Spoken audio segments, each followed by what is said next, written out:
We love our Intex skimmer to death, but we've decided to change to the Hayward side-mounted skimmer. I think for ease of vacuuming and the possibility of more flow, we're going to go from 1.25" hoses to 2" hoses, so we're going to get much better flow. Okay guys, I don't know if you recognize this or not. This is the old school wave that the Intex the pool came with. We're going to go from 1.25" to 2" now. Kind of excited about that, more flow.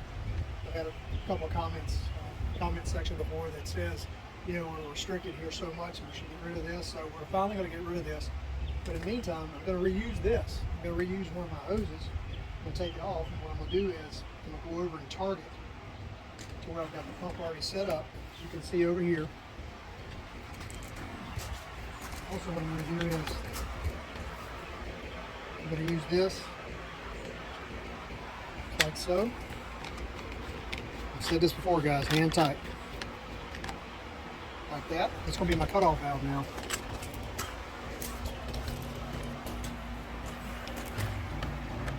We'll screw it onto here. Pre-filter basket.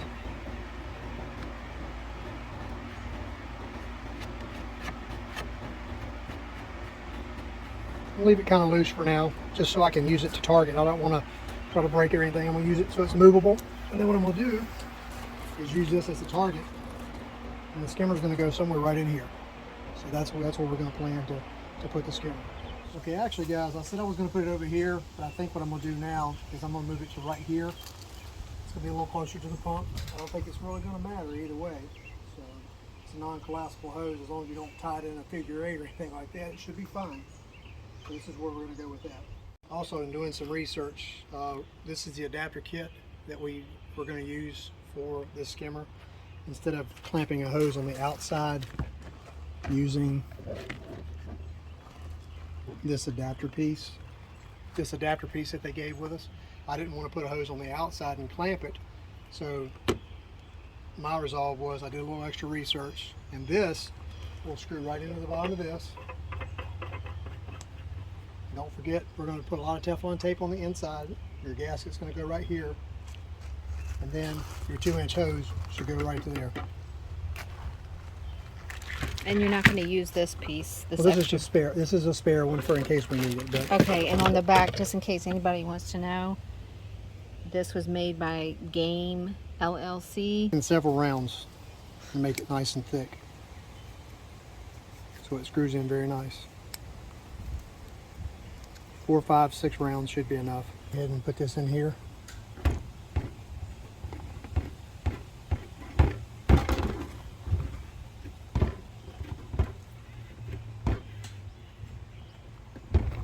Screwed it in by hand, and I don't know if you can tell or not, there's a black O-ring in here, and it's a rounded one, and I went in as far as I could go and tighten it up to crush the O-ring so we don't have any leaks right here. So I've got Teflon tape on the inside, and I have not crushed it, but I've seated the O-ring. Hopefully we have no leaks here. That's as tight as I can get it by hand. So right now you're just hand tightening the screws? Yeah, believe it or not, they went right through the liner pretty easy. I believe it. So that's just to basically mark your spot. It marks the spot, but it also holds it in place. How do you know your level? I leveled it with the seam.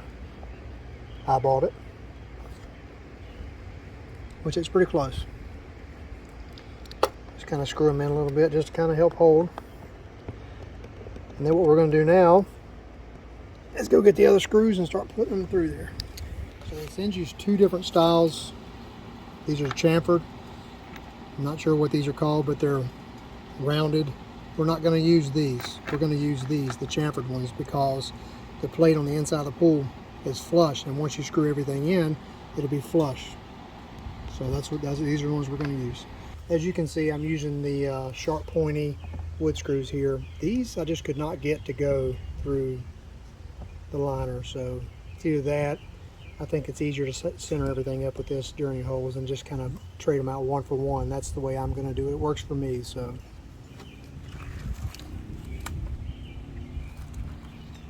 So we finally got them all through, and now we're going to line the gaskets up. The gasket. The gasket. I'm sorry, the gasket up. We're going to line the gasket up right here. Not too bad.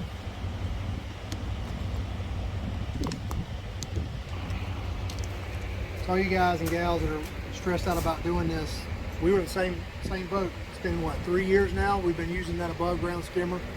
And I love it to death. There's nothing wrong with it. But we decided to jump out into the deep end, if you will. And we're going to cut on this liner. I'm still a little nervous, but when we get done with it, I think it's going to be just fine. Once we put this piece together, it's going to all come together. So, I guess you don't have to have 2 people, but I'm thinking this is going to be easier for us to do with 2 people. One on the outside holding. I've seen people doing it by themselves, but since I've got an extra hand and she's willing to help me, we're going to make this hopefully go a little smoother. So what is your plan? So we're just going to start here at the top and kind of line them up. And go from there. Easier said than done. Oh, but it's going to be easier said than done. because you could actually poke one of those screws right back out into the pool. Yeah. So it would probably be easy. good to spot from the other side to make sure none of the screws come out.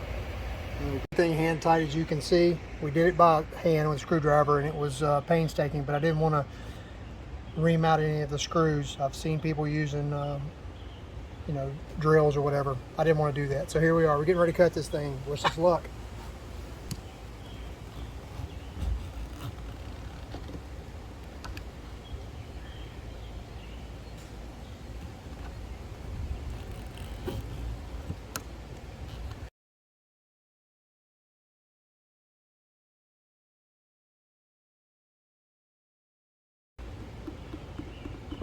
Uh-oh. Here it is. All that fear is going down the drain.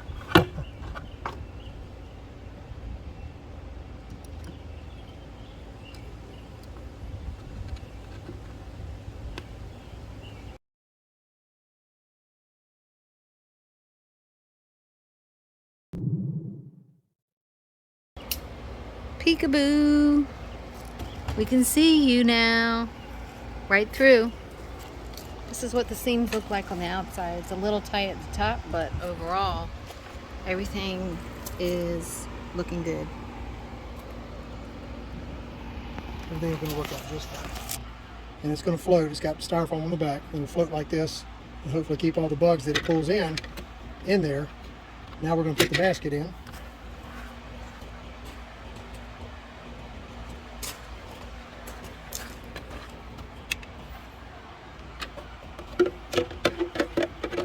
Hopefully those make cleanup a little bit easier. And last but not least, here's the top. And all we have left is to connect this here at the bottom. Put this over right here. Bar? I didn't. So you just put the O-ring in? Yep, I just put the O-ring in right there, the flat one. Try that one, that's what it says to use.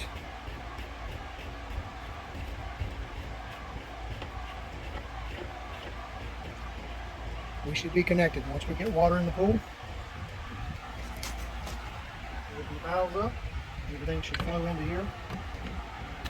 Yes, because we're installing this at the beginning of our pool season. We haven't even cleaned our pool and gotten it ready yet. We opened our pool up today and it's a little bit greener than it was last year, and I think somehow some pollen got in. I don't know if our pool cover is starting to deteriorate. I'm not really sure where this stuff came from because I thought our pool was covered up really good, but we did have a couple windy storms where the flaps were flapping up on the outside, so maybe that's when it happened. But from this point forward, we're going to get our pool working, and then we're going to show you this skimmer, brand new skimmer working.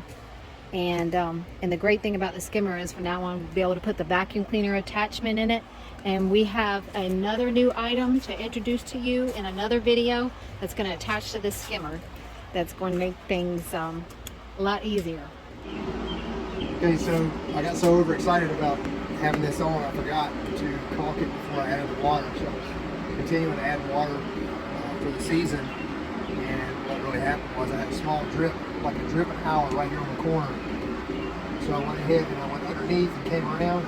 You know, I'm just going to go ahead and do all of this. So I decided to go ahead and caulk it up here. I guess that's a personal preference. It seems to have stopped the leak for now. I don't have any issues with leakage at all, so we're good for now. Very excited about the way this thing is working.